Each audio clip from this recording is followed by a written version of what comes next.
العيالات بشويه العيالات الله يجزيكم بخير العيالات. وعاد باش اللي كتم جايبه واحد الطقوس معينه، وعاد باش دوك اللي كتلقى ديك الرباطيه ديال اللي كيحطوا واحد 16 زربيه لقدام، ويا ويلها اللي مشات باباها جات وحطات رجلها تما. وعاد باش كاين بعض المساجد ديال العيالات كتلقى فيه 3 ديال القبلات، كل صف صاد القنت. صحيح حنا ما كندخلوش نصليو معاهم، يقول لك عاد منين جبتي هذا؟ حنا ما كندخلوش نصليو معاهم، ولكن راه كتجينا الاخبار الناس اللي كنعرفوهم تيصليو لداخل تيقول لك اشنو. في هذه الحاله اذا كانت المراه غادا تمشي غادا تفتن في صلاتها، لا هي غتصلي على راحتها، لا غادا تسمع قران على راحتها، غادا تشوف شي امور اللي غادا تمرضها في حياتها.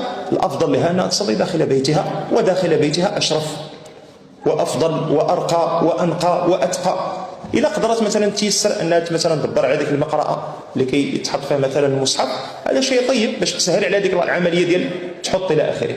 الا ما كانش انها تشد المصحف في يدها بالحق في صلاه التطوع، ماشي العشاء تقرأ من حفظها.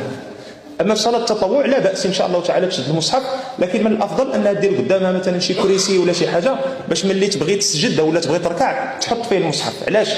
باش في الركوع تتحقق بوضع اليدين على الركبتين. انا لبقات شاده مثلا المصحف بحال هكا، ملي غتبغي تحط يدها على الركبه ديالها غيبقى المصحف هنا مرصده، فلا تتحقق.